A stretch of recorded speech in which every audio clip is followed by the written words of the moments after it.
Começa agora, pela TV Universitária, o Momento Espírita na TV. Apoio Cultural. Altasfer Ferro e Aço. Meta Assessoria Contábil. Dermativos Farmácia de Manipulação. E Support Solution Informática. Olá, amigo telespectador. Estamos mais uma vez iniciando o nosso programa semanal, Momento Espírita, na TV Universitária, canal 7. Este programa é produzido pela USE Intermunicipal de Tupã, em parceria com a FEB TV, que é a TV da Federação Espírita Brasileira.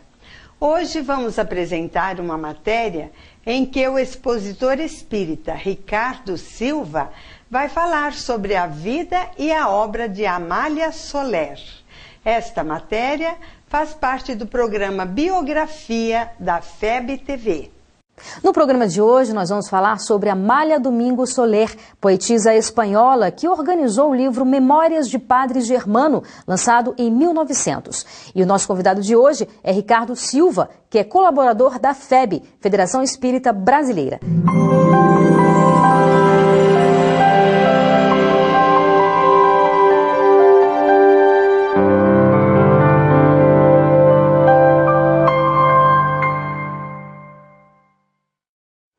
Ricardo, muitíssimo obrigada pela sua participação aqui no nosso programa. Vamos começar com uma pergunta básica. Quem foi Amália Domingo Soler?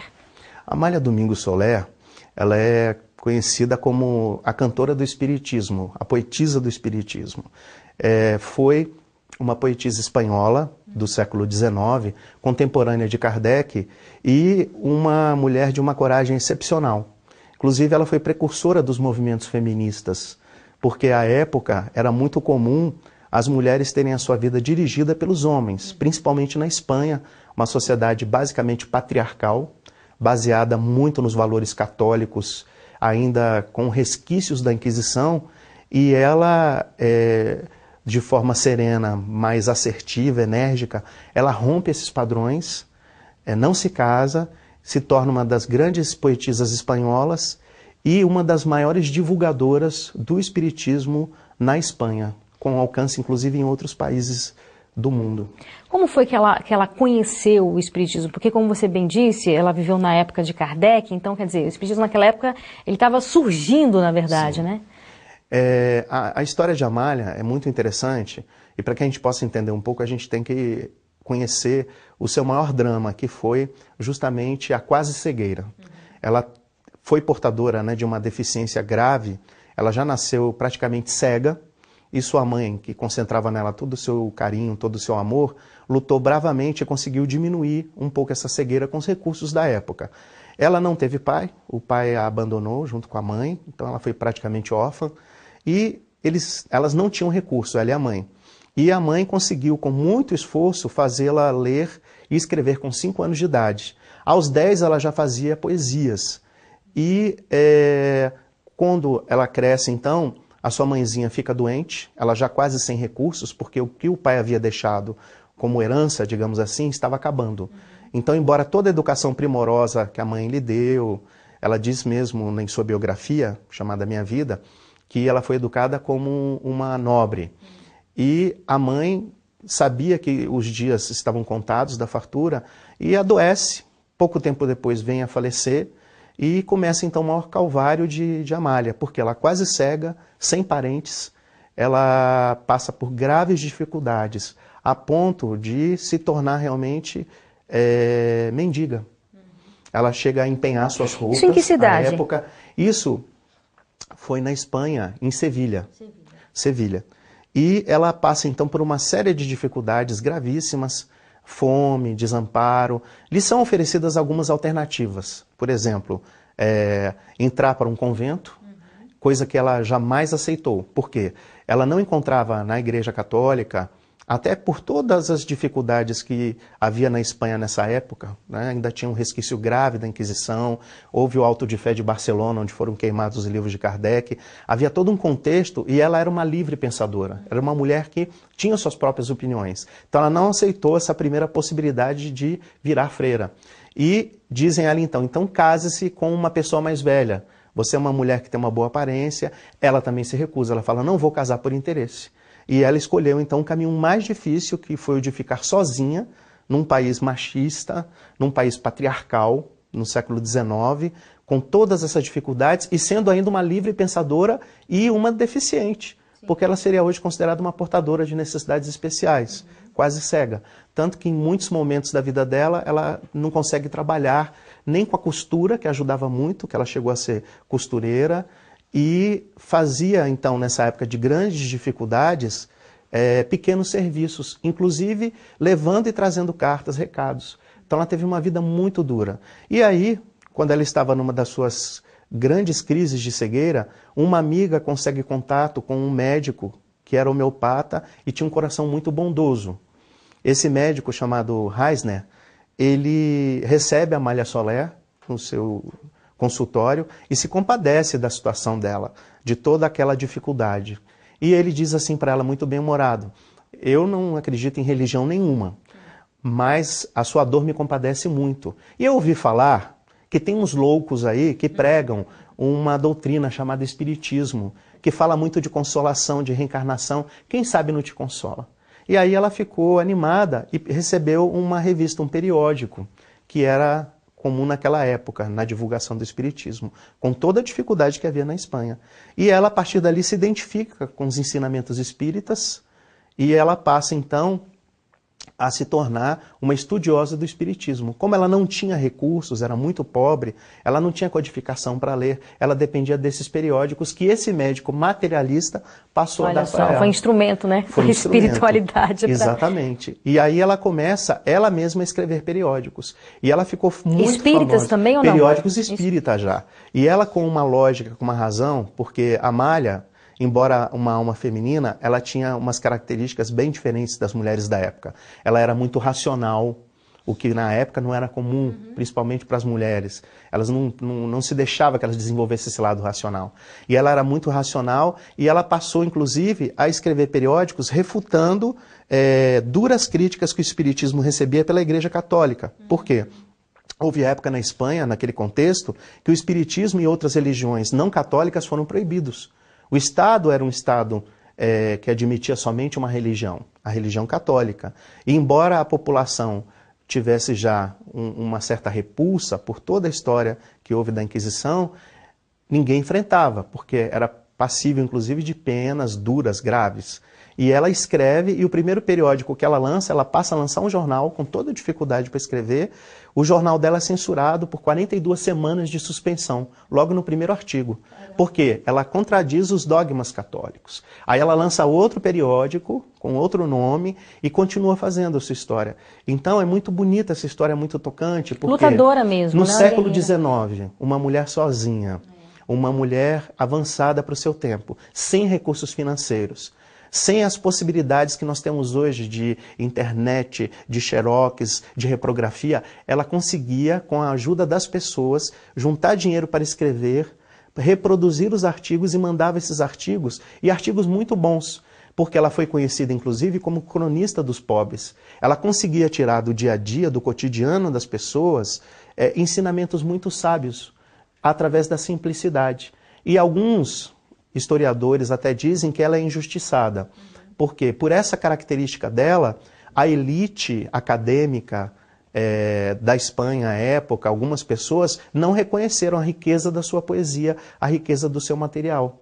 Mas por essa capacidade que ela tem, que ela teve, que é o que Jesus até fez, de transformar os ensinamentos em frases, em construções simples, como exemplo das parábolas. Para chegar ao povo, né? Para chegar ao povo. Fazer com que o povo compreenda. E ela escrevia isso, ela escrevia para o povo, mas de forma alguma era um ensinamento pobre, ao contrário, eram ensinamentos riquíssimos de valores evangélicos muito altos. E ela chegou a lançar algum livro na época, ou eram artigos? Ela lançou os artigos, e esses artigos foram sendo publicados depois de forma condensada. Mas nós temos uma obra monumental que foi lançada decorrente desses artigos. É a obra Memórias do Padre Germano, que inclusive é editada pela FEB. Memórias do Padre Germano é, sem dúvida, a obra mais importante de Dona Amália Soler. Isso é importante a gente destacar que ela estava viva ainda, né? Quando esse livro esse livro foi lançado. Mas os contos foram sendo recebidos e foram sendo publicados aos poucos. Esse livro é muito interessante porque se pode notar, inclusive, que ela não está aqui como médium. Sim. Ela foi, na verdade, a organizadora desses escritos. Ele foi recebido, esse livro, de forma muito peculiar.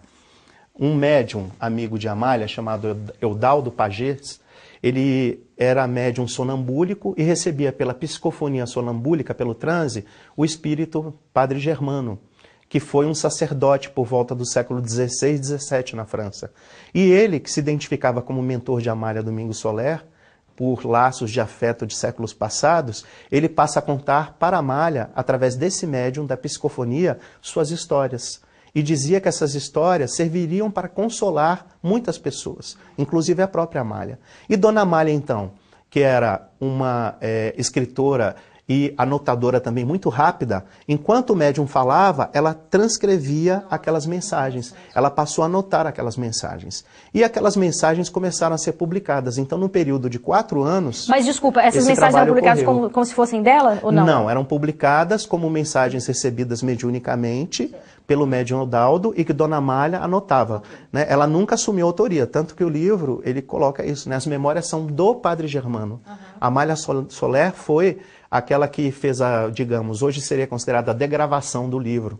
Ela fez a transcrição daquela mensagem que era recebida e, imaginemos, né, ela com quase cegueira, ela conseguia transcrever naquela rapidez, quase que uma taquígrafa, porque o médium falando no transe sonambúlico, e o livro é extenso e muito gostoso de ser lido. Então são várias histórias onde esse padre conta coisas muito importantes, histórias muito importantes da época da França, relacionadas ao Evangelho. E um padre que à época também, o Padre Germano, ele seria considerado um espírita, porque ele já acreditava na reencarnação, acreditava na comunicação dos mortos com os vivos e admitia, inclusive, que a questão do celibato na Igreja Católica era algo não natural.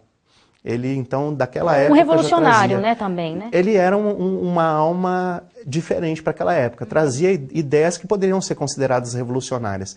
Por isso até ele foi o mentor de Dona Amália Soler, que também trazia ideias muito avançadas, né? E Padre Germano, então, ele atua na vida de Amália como guia e mentor em todos os momentos, e essa obra é lançada pela FEB desde início do século passado, e tem uma característica muito importante. Essa obra, ela foi recebida, não foi por psicografia, como nós falamos aqui, foi pela psicofonia sonambúlica do médium, e Dona Amália escrevia. Mas em 1932, Francisco Cândido Xavier, então com 22 anos, ele, certo dia, ele percebe a presença de uma entidade espiritual na forma de um padre com reflexos de intensa luz. E esse padre se identifica como sendo o Padre Germano e vem trazendo um conto que foi agregado pela Federação Espírita Brasileira a esse livro. E esse conto, ele se refere a um outro conto do livro, onde mostra o resgate de uma condessa muito orgulhosa, o renascimento dela em outra vida. Ela, na vida que o Padre Germano a conheceu, ela havia matado o marido, foi uma condessa muito má. Ela matou o marido e, séculos depois, pelo Chico Xavier, Padre Germano vem trazer o resgate dessa alma. Então é muito interessante porque Chico Xavier, através da mediunidade de Chico Xavier, há todo um endosso para a obra de Dona Amália. A mediunidade magnífica do Chico trouxe para nós a ratificação. Olha, Padre Germano realmente é uma figura que existiu de acordo com a nossa fé e veio, através do Chico, confirmar isso. Com certeza. A gente vai fazer um breve intervalo agora, Ricardo, e daqui a pouco a gente volta falando sobre esse livro tão importante, né, para todos nós, na verdade, para o Espiritismo. Então a gente faz um breve intervalo e eu espero você. Até mais.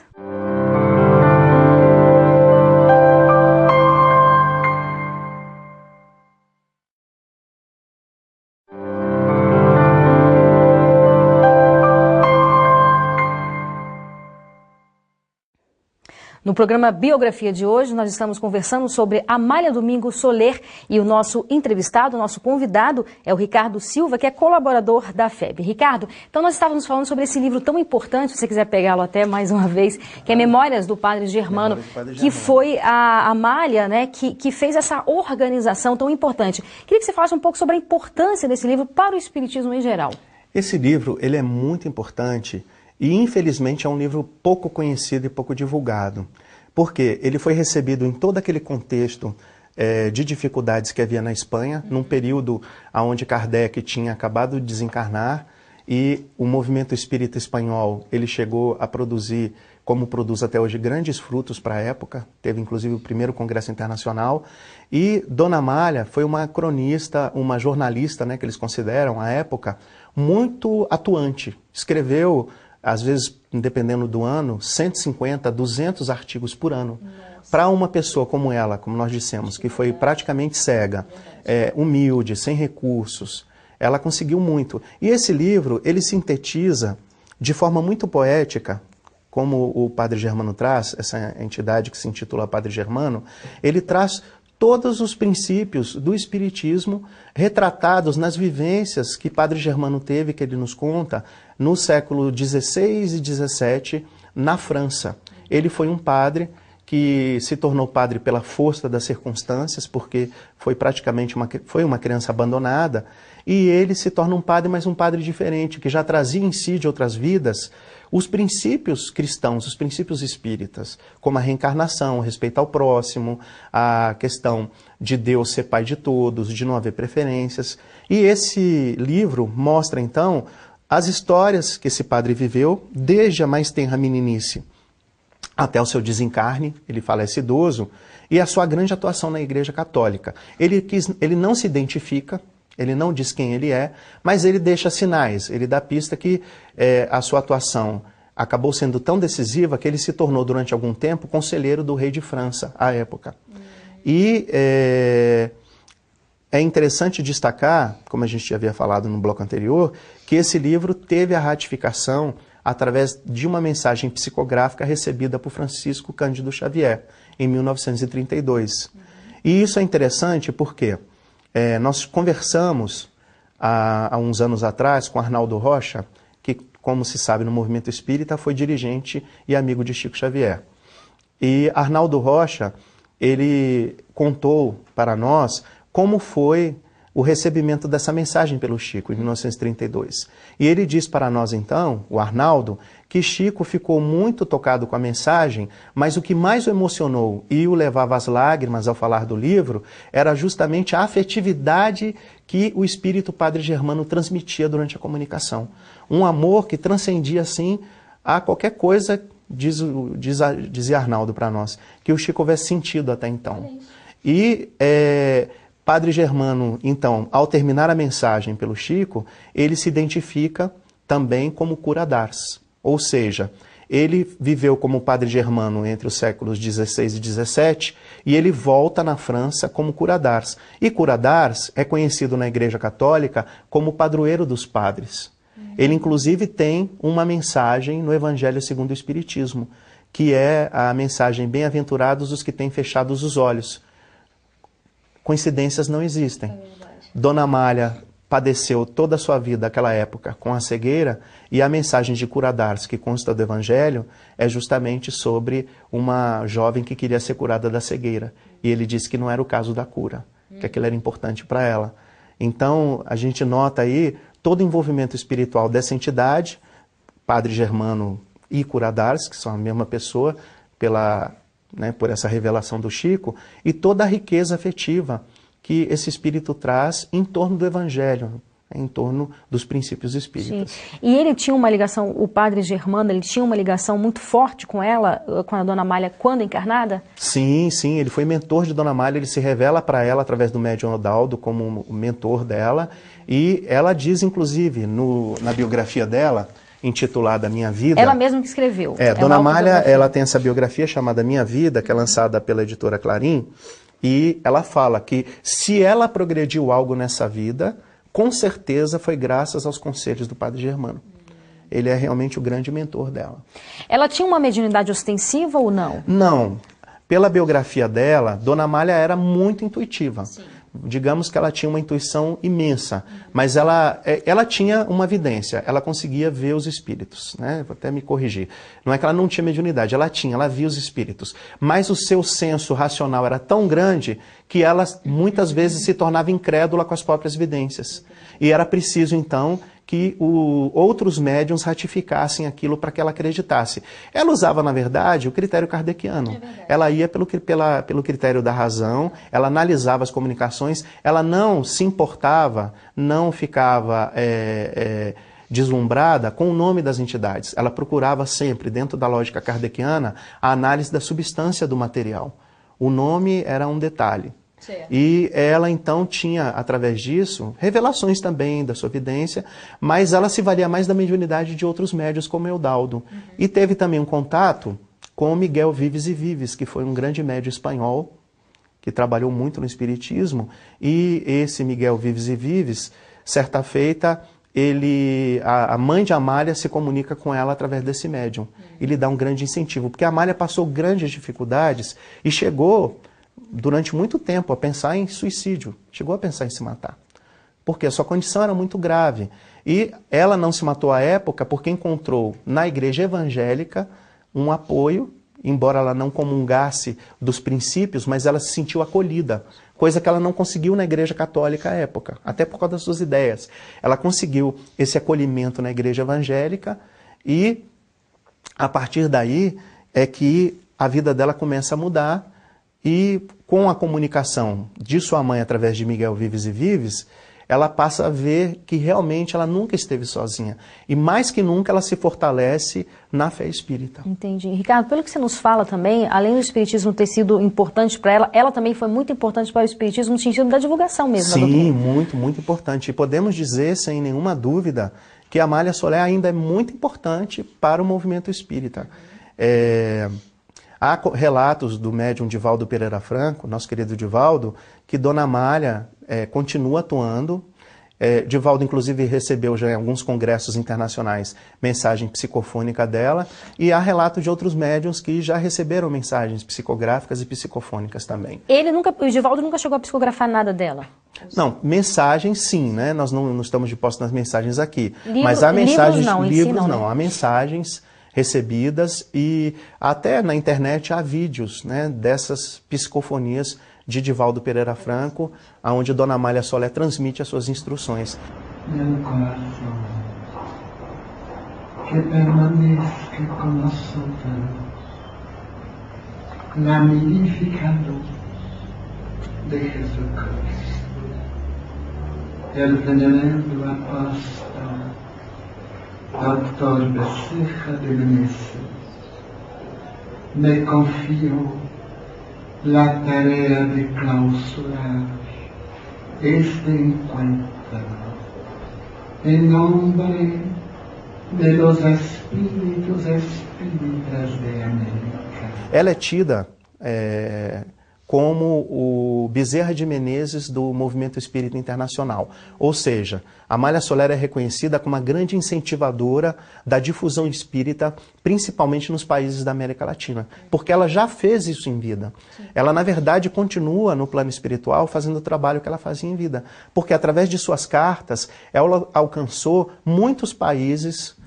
Ali na Europa, né? Aqui, principalmente no Brasil, na América Central, na América do Sul, os países latinos principalmente. Ela alcançou com a sua escrita e teve, por isso, um papel muito importante. Então, nós vamos encontrar instituições com o nome de Amália Soler no Equador, nós vamos encontrar na Argentina, aqui no Brasil, instituições espíritas, que ela, através das suas cartas, naquela época, ela conseguiu fomentar, incentivar essa criação. Então, quer dizer, na espiritualidade ela continua esse trabalho de divulgação da doutrina também? Continua, divulgação e amparo mesmo, apoio. Inclusive, há relatos, né, de que alguns amigos contam, né, que reuniões ligadas ao movimento espírita internacional, aqui na própria FEB é uma reunião de apoio ao Conselho Espírita Internacional às segundas-feiras, e Dona Amália é vista por vários médiuns, ela comparece, às vezes dá até mensagens. Então, nota-se que ela continua com toda a coerência, né, que a doutrina espírita mostra, nesse caminho de fazer a divulgação do espiritismo, e junto com o Padre Germano, que esse é o grande mentor. Certo. Então, no próximo bloco, a gente vai, claro, continuar falando sobre ela e falar um pouco também sobre a sua ligação, no sentido de por que você decidiu estudar sobre ela. Porque, assim, por tudo que você falou, o próprio livro você falou também que não é muito divulgado, o nome da Amália, embora tenha sido tão importante, não é muito conhecido dentro da própria doutrina, né? Sim, infelizmente é algo que a gente vai falar daqui a pouco, mas Dona Amália ainda é pouco conhecida no movimento espírita. A nossa ideia justamente é colaborar no reconhecimento desse trabalho para que ele possa continuar ocorrendo de divulgação. Muito bem, então é o que a gente vai tratar no próximo bloco. Então daqui a pouco a gente volta, não sai daí.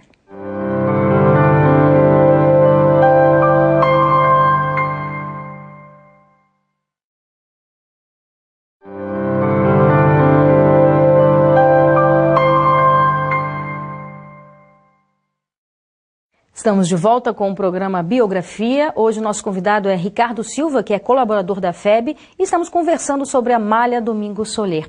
Ricardo, nós falávamos um pouco da importância grande que ela teve na divulgação da doutrina espírita e que hoje ela é pouco conhecida. Por que você acha que os espíritos não conhecem tanto a Amália Domingos Soler? É uma questão curiosa isso, né? Nós entramos para o espiritismo bem jovens, com 13, 14 anos. E nós só fomos ter contato, conhecimento de Dona Amália Soler com 30 anos de idade. Já depois de estar trabalhando, de ter trabalhado pelo menos 15 anos aí, principalmente com o movimento jovem. Então a gente verifica que há uma falta de estudo por parte nossa, no espiritismo, da história mesmo dos primeiros espíritas, de conhecer o movimento. Por exemplo, fala-se muito em Dr. Bezerra, as pessoas conhecem a figura do Dr. Bezerra de Menezes, mas poucos estudaram toda a sua história, poucos sabem que ele foi deputado federal várias vezes, e assim também como várias outras figuras, por exemplo, o médium Frederico Júnior, que foi um dos médiums atuantes à época na fundação da FEB, seria o Chico Xavier da época. Pouco se conhece dessas figuras. E se nós não conhecemos, pelo menos, os fatos principais do nosso passado, a gente não consegue definir bem o presente e se projetar bem no futuro. E hoje nós verificamos a necessidade de divulgar esse trabalho de Dona Amália, porque, acima de tudo, a lição de vida, de que você pode vencer todas as suas dificuldades e que você, além disso, pode ter a doutrina sempre como aquele norte, aquele rumo precioso, rumo seguro, e ao mesmo tempo, utilizando ela para o seu esclarecimento, você pode mostrá-la como um remédio precioso para outros doentes também, outras pessoas que precisam da doutrina. E Dona Amália fez isso, né? Ela usou a doutrina para se fortalecer, ela teve a doutrina dentro do seu coração e de forma tão grande que depois isso se transformou em frutos que ela dividiu com todas as outras pessoas, não só na Espanha, mas também em outros países através das suas cartas. E por que você, particularmente, decidiu estudar sobre ela, se aprofundar sobre ela? Em 1999... nós temos uma certa percepção psíquica e através da mediunidade Dona Amália apareceu para nós. Até então nós não tínhamos assim um conhecimento maior sobre ela. E ela falou, né, que era Amália Soler, falou que havia uma obra interessante a ser lida, Memórias do Padre Germano, e nos convidou a estudar essa obra. E a partir daí a gente começou a trabalhar e, à época, houve também relato de outros médiuns ligados à instituição que nós frequentamos, Sociedade Espírita Irmã Rosália, que passaram a vê-la. E a partir daí a gente sentiu que ela era uma das mentoras da casa, da Sociedade Espírita Irmã Rosália, junto com o Padre Germano. Então nós nos consideramos assim, afilhados de Dona Amália Soler, do Padre Germano, e temos assim como compromisso pessoal levar essa mensagem, não pela figura dos dois em si, porque eles jamais admitiriam isso, mas pela figura do Mestre, pela figura de Jesus. Porque tanto a obra de Dona Amália quanto Memórias do Padre Germano, o que se realça de tudo ali é a grandeza do Evangelho, os exemplos de Jesus. E na sua vida, assim, você percebeu que depois, como você falou, querendo ou não, são dois exemplos importantíssimos, né? Pessoas que superaram, né, suas limitações, suas dificuldades, seus problemas. E para você, assim, também houve uma modificação na sua vida, depois que você se aprofundou mais na vida desses dois? Olha, com certeza, eu vou usar parte das palavras de Dona Amália. Se eu tenho conseguido melhorar algo nessa vida, só aqueles que convivem comigo podem dizer, eu acho que se talvez o pouco que eu tiver melhorado, eu dedico a Dona Amália, a Solé e Padre Germano. Porque a obra do Padre Germano, o exemplo de Dona Amália, eles nos fortalecem e nos fazem lembrar, inclusive, das dificuldades todas que eles viveram, materiais, afetivas, pessoais. Dona Amália, como a gente colocou, ela chegou a pensar no suicídio algumas vezes. Padre Germano viveu numa carência afetiva muito grande, perdeu vários afetos e aprendeu, por outro lado, o valor da família espiritual. Então são lições muito preciosas, que a gente ainda nem sabe dimensionar. Mas é como se diz, é aquele tesouro precioso que a gente ainda está aprendendo a admirar, que a gente sabe que vai um dia vivenciar no devido valor, mas só aí através de muitas encarnações, porque são almas realmente muito iluminadas. Ricardo, é claro que na medida que a gente vai estudando, a gente vai percebendo que não há muita importância de sabermos, por exemplo, encarnações passadas. Não, o que importa é o que ela deixou, o legado dela na última reencarnação. Mas, de qualquer forma, como ela teve conhecimento da doutrina espírita, ajudou a entender um pouco sobre essa cegueira parcial dela, para lidar um pouco na vida.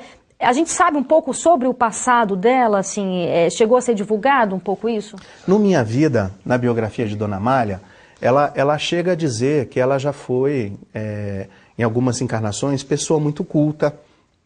Chega a falar, inclusive, que numa das encarnações ela chegou a ser homem, ela viveu num corpo masculino, né?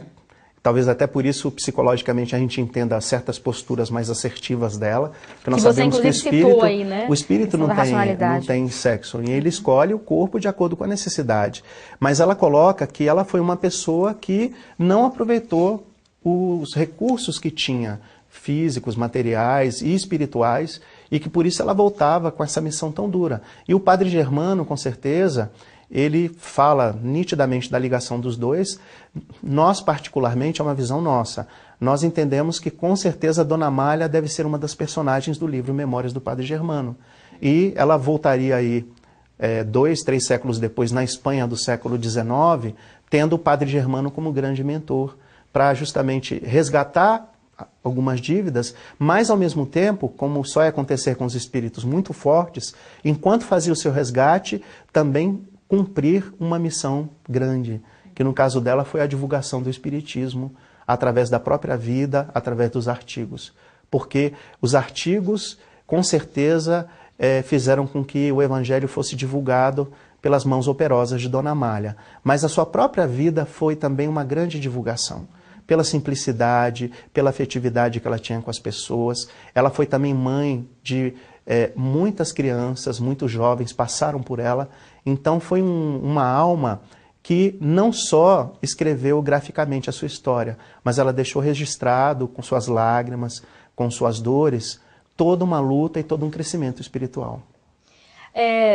Depois que ela conheceu a doutrina espírita, a gente pode dizer que a vida dela deu uma guinada, assim, uma mudança? Completamente, né? Porque para quem pensava em suicídio e tinha uma visão que não se sintonizava com a religião católica da época e também não com a protestante que lhe foi oferecida, o espiritismo foi a luz do seu porvir. Tanto que essa expressão luz é muito utilizada por ela em seus artigos, né? A luz do porvir, a luz do futuro. E quando ela estava num período de mais cegueira, de mais dificuldades, ela, estudando o espiritismo, se reconheceu ali e ela diz que começou num dia a sentir um envolvimento e pediu luz. Ela, eu quero luz, eu quero luz. E uma voz disse a ela, provavelmente do Padre Germano, que ela teria luz. E a partir daquele dia, inclusive, a sua vista melhorou um pouco. Então ela tinha períodos em que sua vista dava uma grande melhoria e aí ela trabalhava mais e mais pelo espiritismo, sem em nenhum momento descuidar da própria manutenção física. Porque ela também deixou isso muito claro. Ela não viveu do espiritismo. Ela trabalhou, foi costureira humilde, ela fazia... ela era modista, né? Ela fazia roupa para as pessoas de mais posse, chegou a passar muitas dificuldades, mas ela tinha sempre um senso de dever muito grande. Ela nunca aceitou viver às custas da doutrina espírita. Ela já tinha isso muito introjetado dentro dela.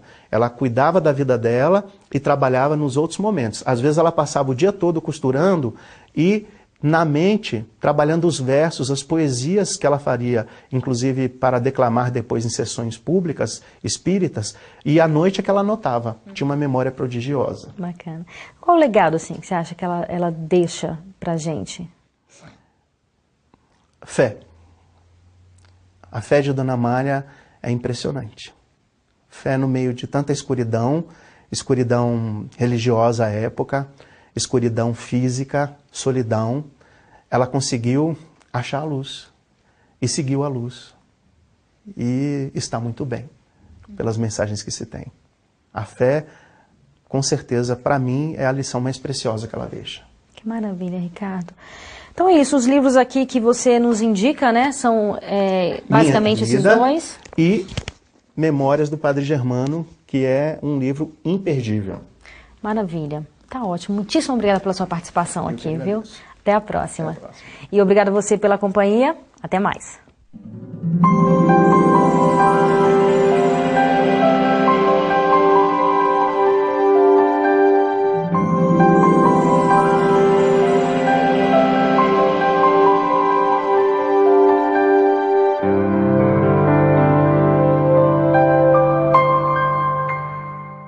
Evangelização Espírita Infanto-Juvenil.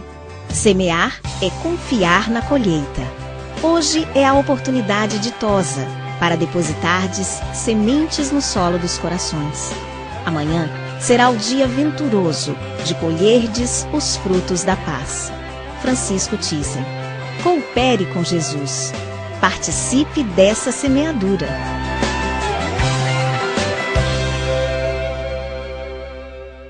Agora, os expositores espíritas Divaldo Pereira Franco, Simão Pedro e Eric Ávila falarão sobre o tema Reforma Íntima. Esta matéria faz parte do programa Respostas da FEB TV.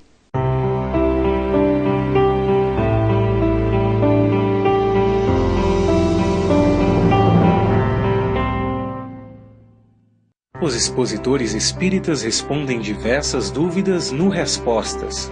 No programa de hoje, o assunto é reforma íntima. Divaldo Franco fala como conquistar a maturidade psicológica.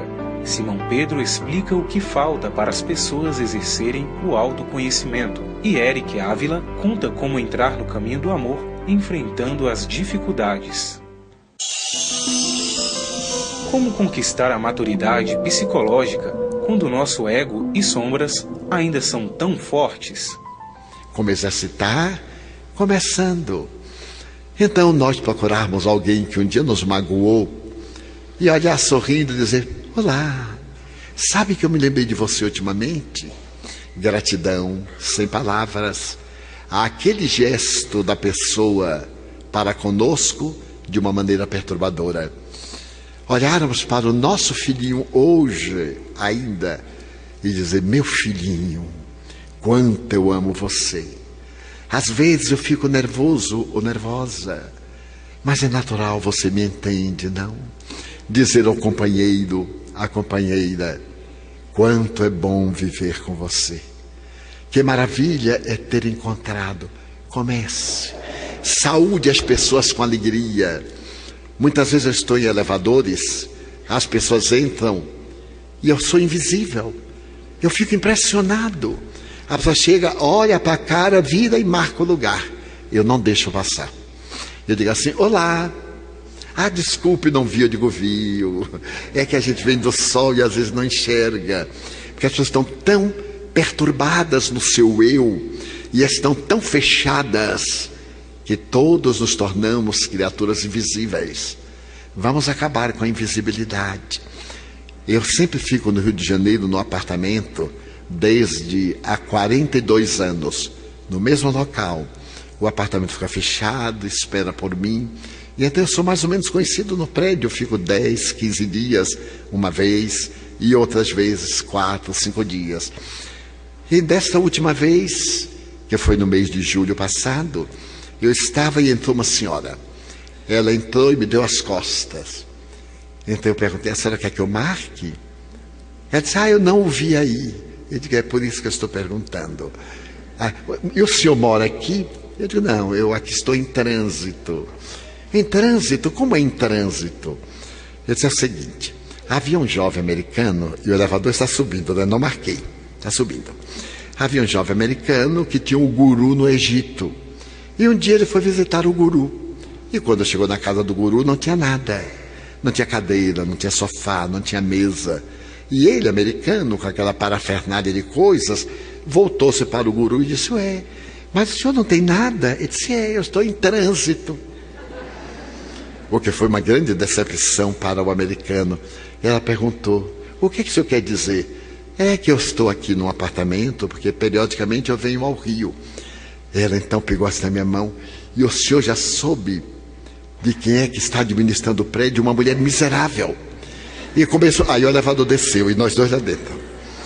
Pois é uma mulher terrível. Eu disse: mas eu até notei o edifício mais limpo.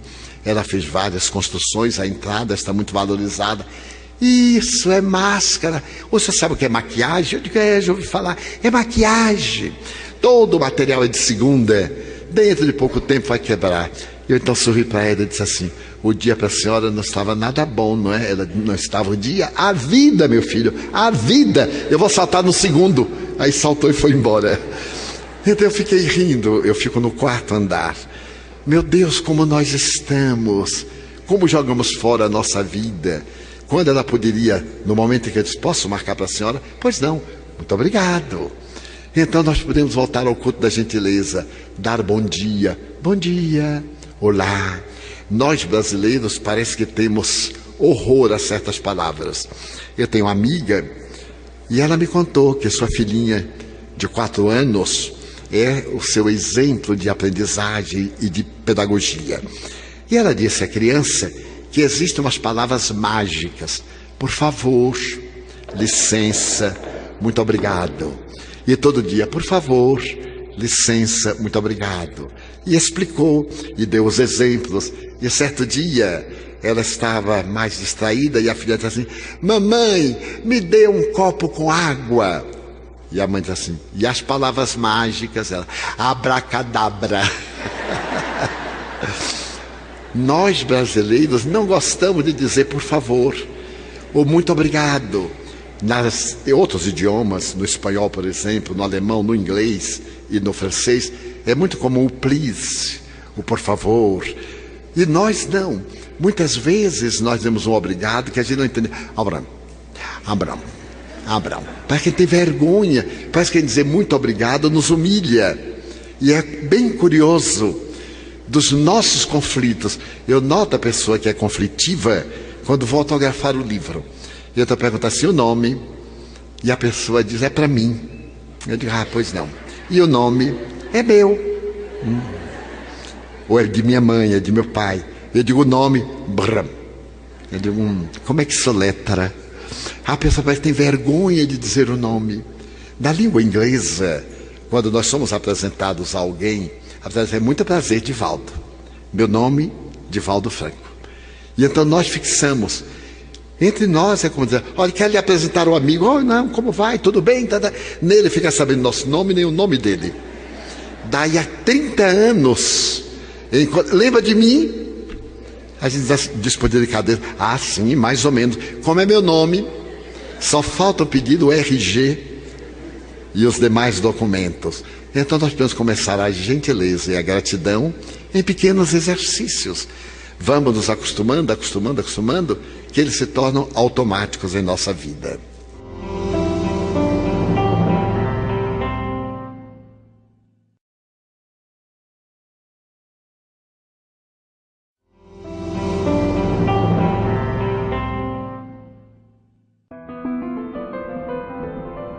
Falta maturidade nas pessoas para exercerem o autoconhecimento e aplicar seus resultados? Falta vontade. falta determinação, falta atitude. Maturidade nós temos. O que está faltando é agir dentro dessa maturidade. Há uma mensagem do Espírito Emmanuel, uma narrativa, uma mensagem, em que ele diz: pedes-me que te oriente e te tire da tentação, mas se sabes o que é tentação, o que te falta agora é discernimento, e isso não posso te dar. Veja, se nós já sabemos o que fazer, é só fazer. Então a questão agora é discernimento, não é maturidade, é atitude, é vontade. Jesus, quando lavou os pés dos discípulos, Pedro tira o pé e fala: Mestre, Senhor nosso, nós sabemos o que devemos fazer e nós que devemos fazer essas coisas. E Jesus vira-se para ele e fala: se vós já sabeis dessas coisas, bem-aventurados sereis se agora as praticares. Nós sabemos, só falta fazer.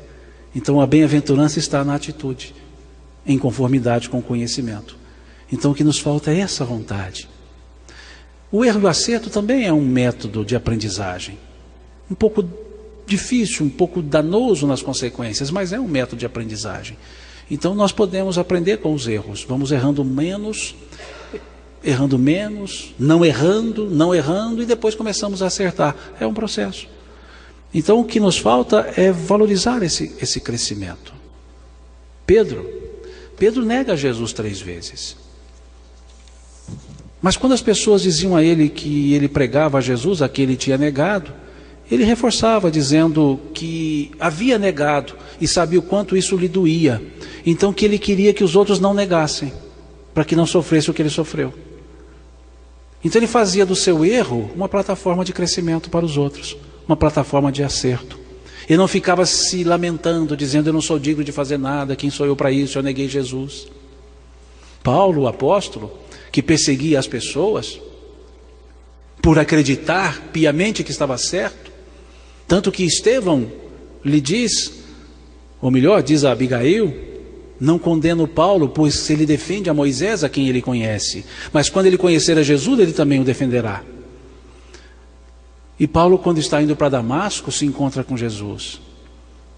Literalmente cai do cavalo e pergunta: quem és tu, Senhor? E ele fala: eu sou Jesus, aquele a quem tu persegues. E qual foi a resposta de Paulo? O que queres que eu faça? Ele não disse assim: não, me perdoe, me desculpa, eu não queria perseguir, nossa, eu nem sabia que o Senhor existia de verdade mesmo, não, então me desculpa. O que queres que eu faça? E teve dificuldade, muitas dificuldades, para se mostrar, para se colocar. Quando Jesus foi chamar Ananias em sonho, Ananias, ele fala: eis-me aqui, Senhor, vá à casa de Judas, na rua direita, lá está quem precisa de ti. Mas, Senhor, quem lá está é Saulo, nosso perseguidor. Veja que ele teve dificuldades para se afirmar junto à comunidade. E Jesus disse: ele é o vaso que eu escolhi para depositar o meu evangelho e levar a todas as nações. Deixai que eu mesmo mostrarei a ele o quanto ele irá padecer por causa do meu nome. Mas nem por isso ele se cristalizou no erro e passou a ser o responsável por conhecermos o cristianismo hoje. Então, nós podemos crescer com os erros quando dispostos a agir, a ter atitude. Então não é só maturidade, é vontade e atitude de crescer, de agir. Como entrar no caminho do amor diante de tantas dificuldades? O caminho, sem dúvida nenhuma, como a gente já teve a oportunidade de conversar, não é simples. Mas, na verdade, requer esforço, requer disciplina, requer muitas vezes a necessidade do perdão, muitas vezes não, sempre.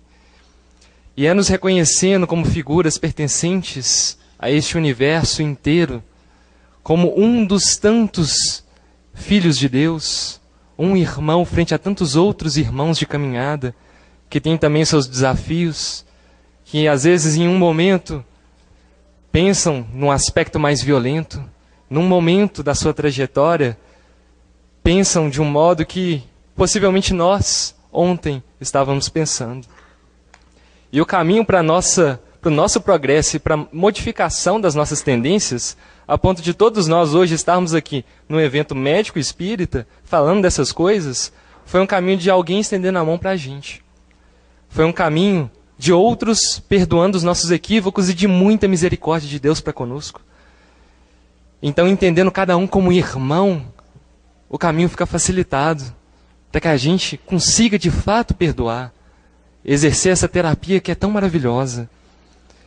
Frente a processos de violências na vida, é claro, nós não vamos ficar, dependendo do contexto, passando de braços cruzados por violências. Vamos tentar, à medida do possível, dentro do que a lei e a justiça do mundo nos concede hoje, conseguir essa nossa liberdade. Todos nós temos a liberdade de expressão, de manifestação, de viver de forma íntegra. Então temos que ser firmes também em determinados pontos da vida, em algumas decisões que tomamos. E por fim, todos nós temos o direito de sermos felizes. E o karma? Sem dúvida alguma, temos sim o direito da felicidade. Somos filhos de Deus, herdamos tudo isso.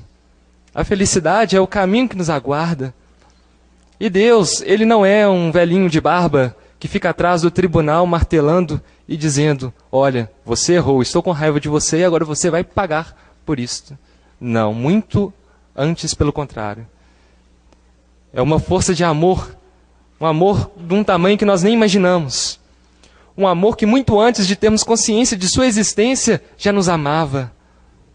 Já nos amava e zelava pelo nosso cuidado. Então todos temos o direito. Mas e o karma? Lembramos as palavras que o Dr. Oswaldo Eli colocou ali? O amor cobre a multidão dos pecados. Temos sim um mecanismo do tal e qual uma lei de talião, mas temos acima de tudo a lei da misericórdia divina. E quando aprendemos pelo amor, não precisamos mais de aprender pela dor.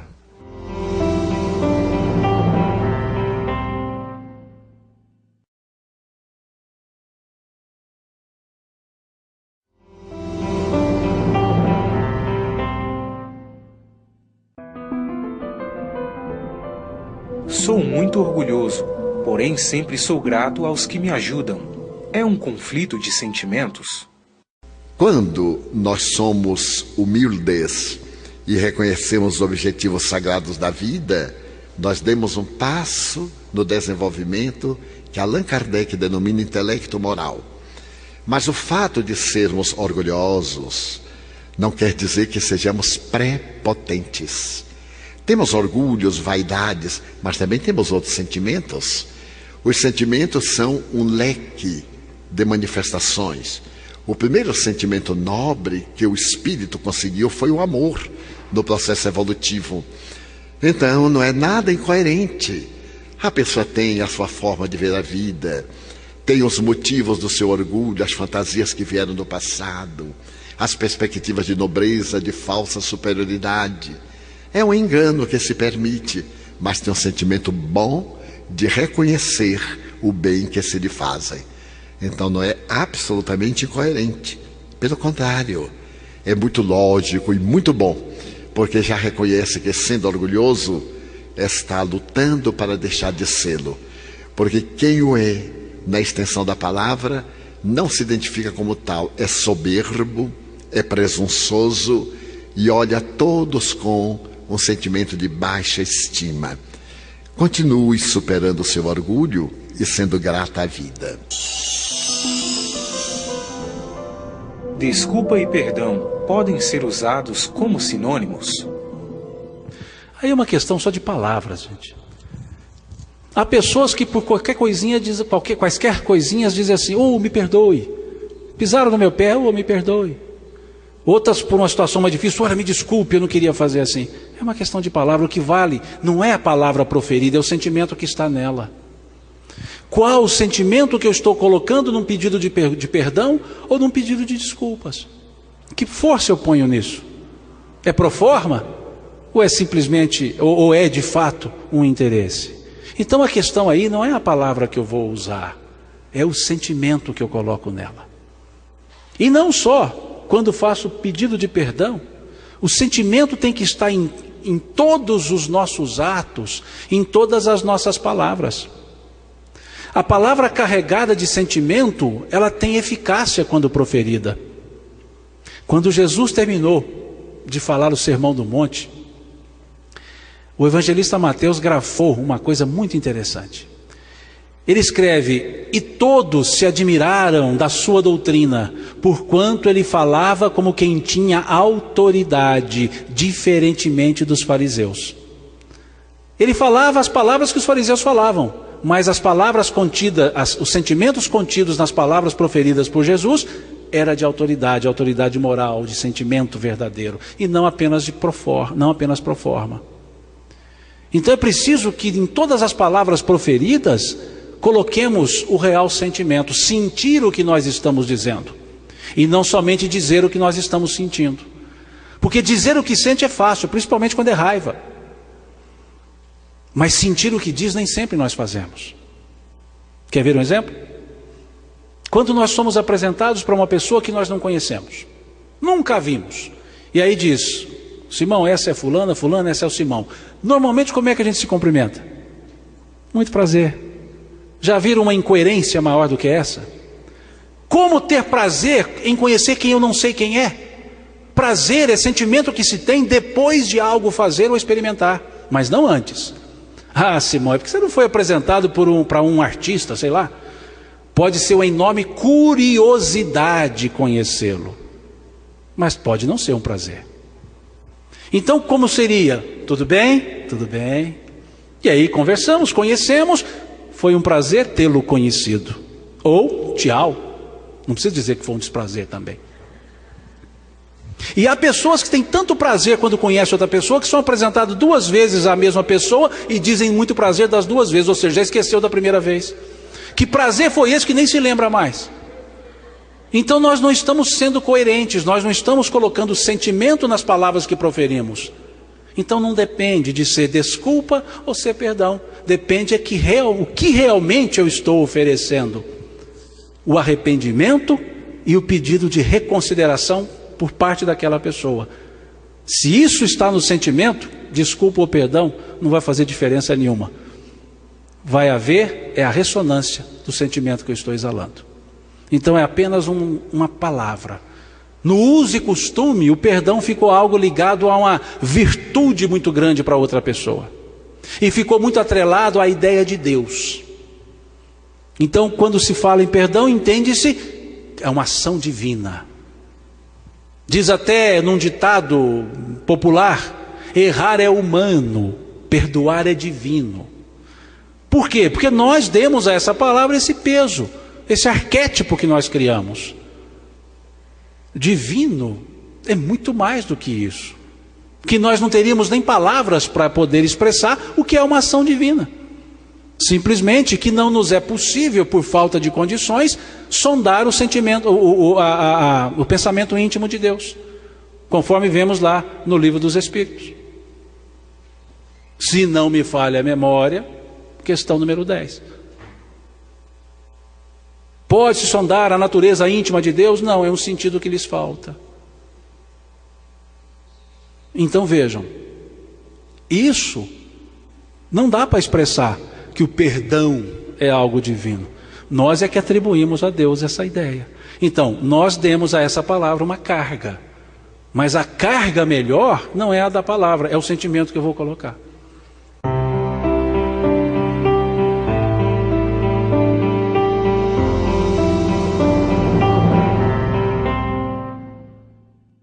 Evangelização Espírita Infanto-Juvenil. Semear é confiar na colheita. Hoje é a oportunidade ditosa para depositardes sementes no solo dos corações. Amanhã será o dia venturoso de colherdes os frutos da paz. Francisco Thyssen. Coopere com Jesus. Participe dessa semeadura.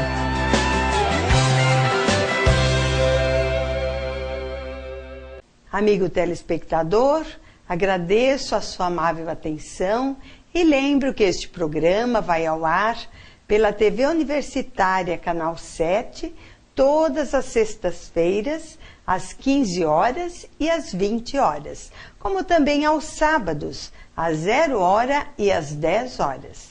Também gostaria de informar que os nossos programas podem ser acessados pela internet, através do YouTube. Basta você entrar no YouTube e colocar Momento Espírita Tupã e você poderá assistir a todos os nossos programas que já foram ao ar. Bem, chegamos ao final do nosso programa. Desejo a você um excelente fim de semana, com muita luz, muita paz, muita alegria. Que Deus o abençoe, como também a toda a sua família, e um grande beijo no seu coração. Até o nosso próximo programa.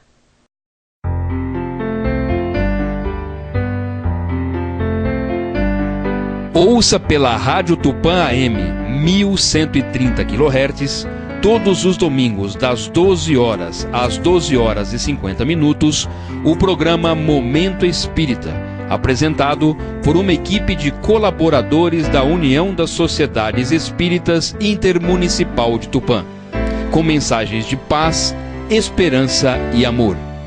Programa Momento Espírita, todos os domingos ao meio-dia na Rádio Tupã AM.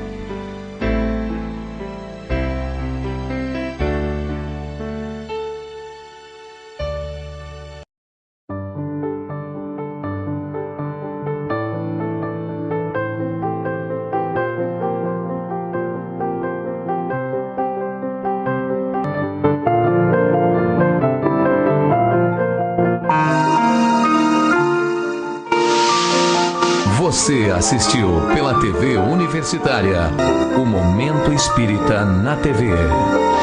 Apoio Cultural. Altasfer Ferro e Aço, a mais completa linha de materiais para serralheria. Ferro para construção, estruturas metálicas, bobinas galvanizadas e caixas para portões basculantes. Altasfer Ferro e Aço, Avenida Tabajaras, 1695, telefone 3496-1110. A Meta Assessoria Contábil é um escritório de contabilidade com o foco na sua empresa, com uma equipe especializada. Prestamos serviços de contabilidade, escrita fiscal, departamento pessoal, abertura de firmas, imposto de renda e demais assuntos fiscais e tributários. Mantenha sua contabilidade em dia com a Meta Assessoria Contábil.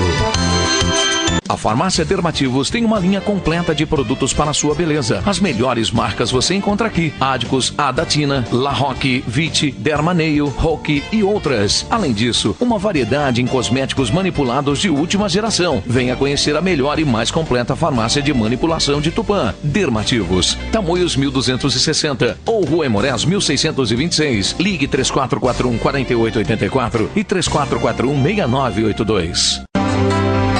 Support Solution Informática oferece o que há de melhor em equipamentos de informática pronta entrega, em até 10 vezes sem juros. Assistência técnica em computadores, notebooks, impressoras e atualizações de GPS. A mais completa linha de cartuchos e toners, originais e recargas. Support Solution, 16 anos comemorando com você. Ligue 3441-1277.